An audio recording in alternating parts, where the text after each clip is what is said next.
If you are diabetic and have elevated glucose levels, you may be given metformin.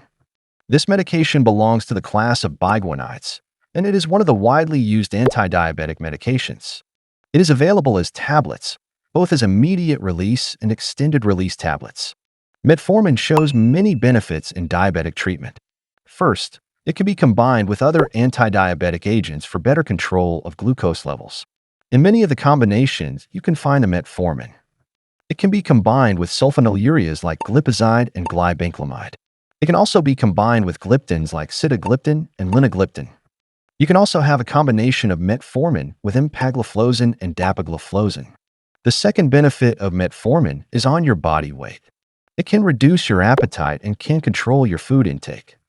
This has a positive effect on controlling your body weight. This medication can increase the sensitivity of insulin. Therefore, insulin can work better to control your glucose levels. Finally, metformin is not an insulin secretagogue. That means it does not increase the insulin secretion. Therefore, the hypoglycemic effect produced by metformin is less pronounced compared with sulfonylureas. That's why you can see metformin in many formulations that are intended to control glucose levels. It is the first drug that is going to be initiated in the treatment of diabetes. However, along with its advantages, it has several limitations and side effects. In this video, we're going to discuss the important side effects produced by metformin, like what are the gastrointestinal side effects? What is its effect on vitamin deficiency? How does it affect lactic acidosis? And what is its effect on dehydration? Before going to that, first let's see what the effects of metformin are on your body and how they are linked with its side effects. As stated earlier, metformin does not increase the insulin secretion directly. However, it can control your glucose levels by reducing the glucose production from your liver. It also improves the uptake of glucose into the liver and muscle. In type 2 diabetes, along with a decrease in secretions of insulin, you may observe reduced insulin sensitivity. Metformin works to improve the sensitivity of insulin, thereby allowing better control of glucose levels. However, this action can lead to low blood glucose levels in the presence of a few other factors. Now let's explore the side effects of metformin one by one. Gastric side effects. When you take metformin during the first few weeks of the treatment, you can observe some gastric disturbances. One of its common side effects is the induction of diarrhea. You may also have abdominal pain and flatulence. Nausea and vomiting are also possible. However, these gastric side effects are well tolerated, and they may slowly disappear on continuous use of this medication. Loss of appetite is also another important side effect of metformin, which shows an advantage in people with overweight. If you have diarrhea, try to take a regular amount of fluids, such as water or any other liquids, to prevent dehydration.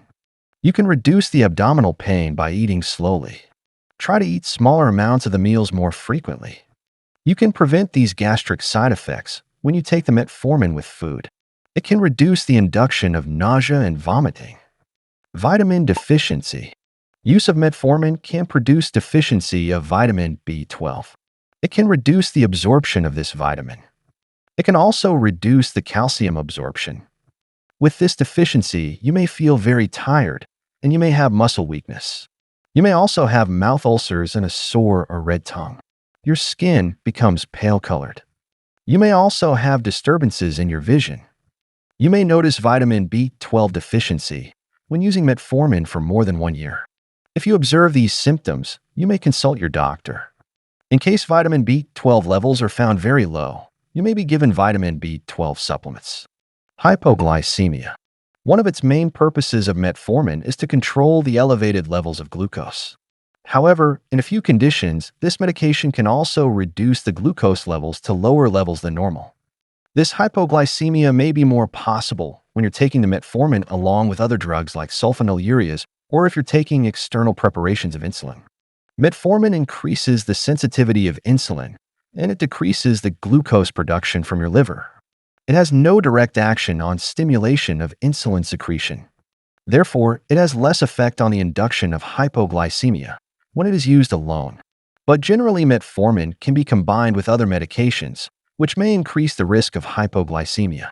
You may have excessive sweating and trembling with low glucose levels. You may feel hungry. You can also have confusion and difficulty concentrating. A few other conditions can also elevate the risk. If you're under food restriction or fasting conditions, this hypoglycemic effect may be more pronounced. If you're doing strenuous exercise without taking sufficient carbohydrates again, hypoglycemia can be more pronounced. Skipping a meal and consuming a larger amount of alcohol can also lead to this condition. Therefore, try to take the meals regularly and never skip breakfast while you're taking metformin. After exercise, you have to take sufficient amounts of carbohydrates to restore the glucose levels. Lactic acidosis. Use of metformin can produce a rare condition called lactic acidosis. It is the elevation of lactic acid levels in your body. In this condition, your blood lactate levels may be raised above 5 millimoles per liter. Your blood pH is decreased, and you may have electrolyte disturbances. This situation arises when insufficient oxygen levels are maintained in your body. This may result in the increased ratio of lactate to pyruvate. The development of lactic acidosis depends on how you are using this medication and what the other risk factors are that coexist. Metformin is primarily excreted through the kidneys. Therefore, any factors that reduce your kidney functionality may reduce its excretion. Using the iodinated contrast imaging procedures can reduce your kidney function, leading to an elevation in metformin levels in your body. If you have renal impairment, the excretion of metformin may be reduced. This may result in the accumulation of metformin levels in your plasma. When its plasma concentrations are above 5 micrograms per milliliter, you can have symptoms of lactic acidosis. You may have muscle cramps and aches. You can observe fast and deep breathing. Abdominal discomfort can be observed. You may also have an unusual sleepiness. In acute episodes of congestive heart failure, your body will produce a condition called hypoxia. It is a state of decreased oxygen levels in your body. This may result in the decreased perfusion of blood vessels and reduced oxygen supply. Due to low levels of oxygen, tissues may produce more lactic acid, leading to lactic acidosis. If you're aged above 80 years, you should take metformin carefully. Due to reduced risk of renal function, there may be chances of developing lactic acidosis.